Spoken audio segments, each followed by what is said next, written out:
CIA স্যাটেলাইটগুলো ভারতের উপর কড়া নজর রাখছে। রাজস্থানের মরুভূমিতে গোপন এক অপারেশন চলছে, যা যদি ব্যর্থ হয় তবে আন্তর্জাতিক মহলে ভারত একঘর হয়ে যাবে। তারপর পোখরানের মাটি পুড়ে বেরিয়ে এলো এক নতুন সূর্য। মাটির নিচে তীব্র কম্পন, যেন কোনো দানব জেগে উঠছে। মাত্র কয়েক সেকেন্ডের বিস্ফোরণ আর ভারতের ভাগ্য চিরতরে বদলে গেল। এই মিশনের নেতৃত্বে এই ব্যক্তিটি কোনো সেনাবাহিনীর জেনারেল না, তিনি ছিলেন sir APJ Abdul Kalam. Yes, যে ব্যক্তিটা আমাদের শিখিয়েছেন, dream is not that which we see while sleeping, dream is something that does not let us sleep. স্বপ্ন সেটি নয় যেটি আমরা ঘুমিয়ে দেখি, স্বপ্ন হচ্ছে সেটি যেটি পূরণের জন্য আমাদেরকে ঘুমোতে দেয় না। তার জীবনের গল্পগুলো উপলব্ধি করলে এটা বুঝতে পারে যে if you never taste the failure you can never taste success. আপনি যদি ব্যর্থতার তিক্ততা গ্রহণ করতে না পারেন, তাহলে আপনি সাফল্যের স্বাদ গ্রহণ করতে পারবেন না। আজ ইতিহাস সাক্ষী যে তার ঝুলি সাফল্যে পরিপূর্ণ, কিন্তু তার এই ঝুলিটির প্রত্যেকটি সুতা তৈরি হয়েছে সংগ্রামের মাধ্যমে। সমুদ্রের নোনা জল আর বালুকাময় পথ, তামিলনাড়ুর রামেশ্বর। 1931 সাল। এই শহরে জন্ম নিয়েছিল এমন একজন মানুষ যিনি একদিন মাটি থেকে মানুষের দৃষ্টি আকাশের নক্ষত্রের দিকে ঘুরিয়ে দেবেন। তার নাম অবুল পাকির জয়নুল আবেদিন আব্দুল কালাম। দারিদ্র্য ছিল তার নিত্য সঙ্গী। বাবা জয়নুল আবেদিন ছিলেন নৌকার মাঝি আর মা ওসিয়াম্মা ছিলেন গৃহিণী। কিন্তু অভাবের এই জাতাগুলো পৃষ্ঠ হয়েও ছোট কালামের চোখের দৃষ্টি ছিল স্বচ্ছ। তিনি শিখেছিলেন সমুদ্রের কাছ থেকে ধৈর্য আর বাবার কাছ থেকে সততার পাঠ। দ্বিতীয় বিশ্বযুদ্ধ চলছিল। স্কুলের পাঠ্য বই এবং খবরের কাগজ, এই দুই ছিল কামালের জগৎ।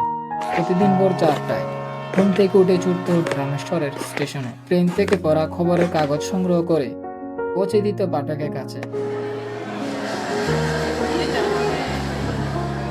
ক্লান্ত শরীরে স্কুলে আর কাজের মাঝে এভাবে কেটেছে তার শৈশব।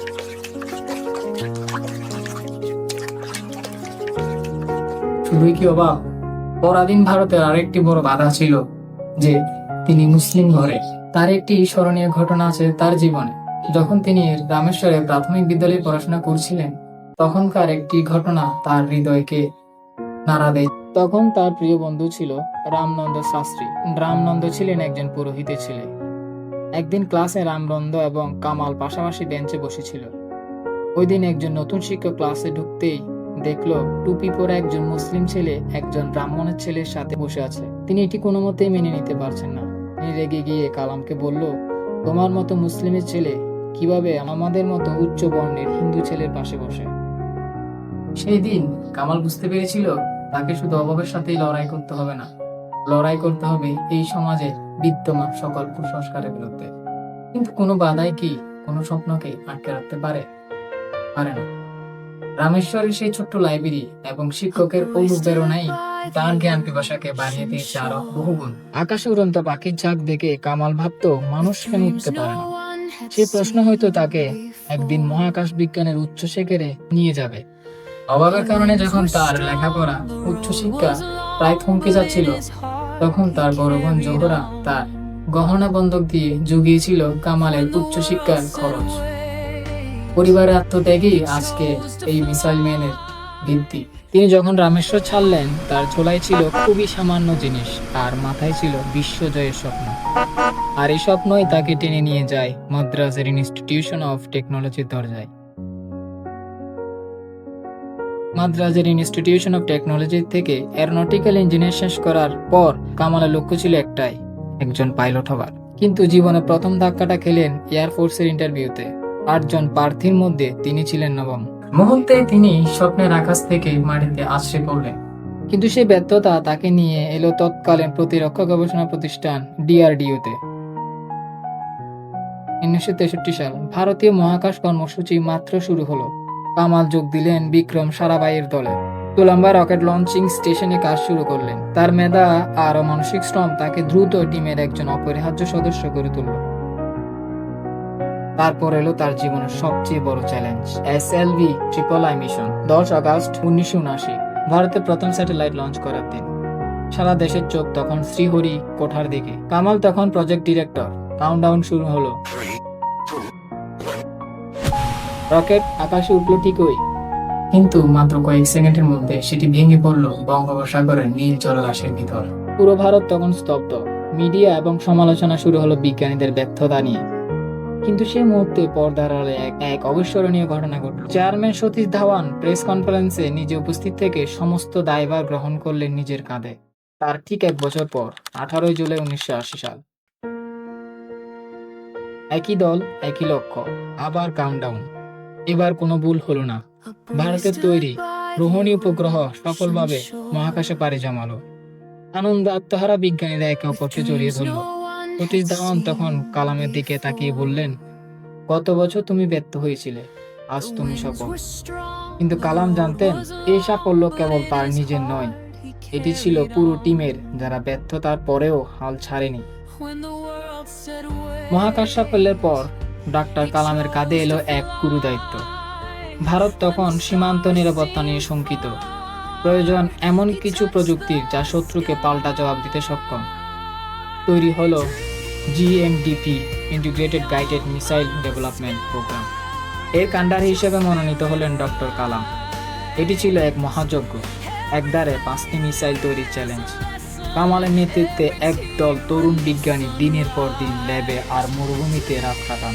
তৈরি হলো পৃথিবী, অগ্নি, ত্রিশূল, আকাশ এবং নাগের মতো নির্ভুল লক্ষ্যভেদী মিসাইল, যা স্বস্তি ফিরিয়েছিল সীমান্তে। 1998 সাল।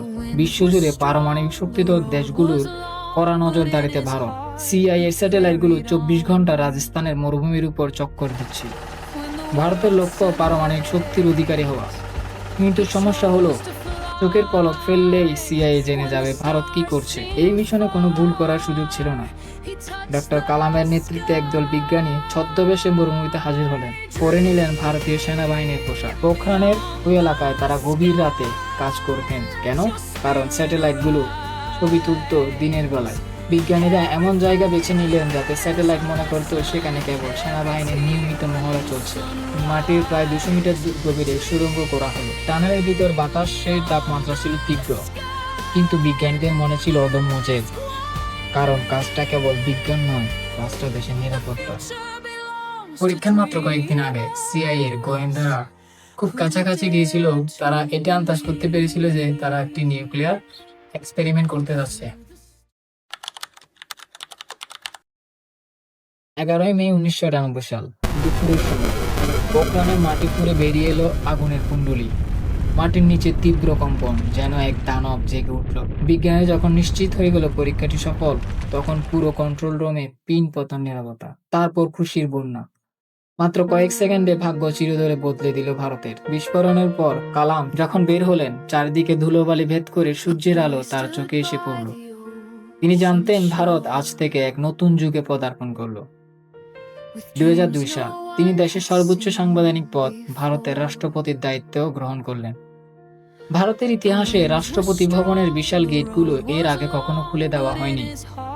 রাষ্ট্রপতি ভবনে বিলাসবহুল জীবন নয়, বরং তার মন পড়ে থাকতো দেশের প্রতিটি স্কুল, কলেজ এর শ্রেণীকক্ষে।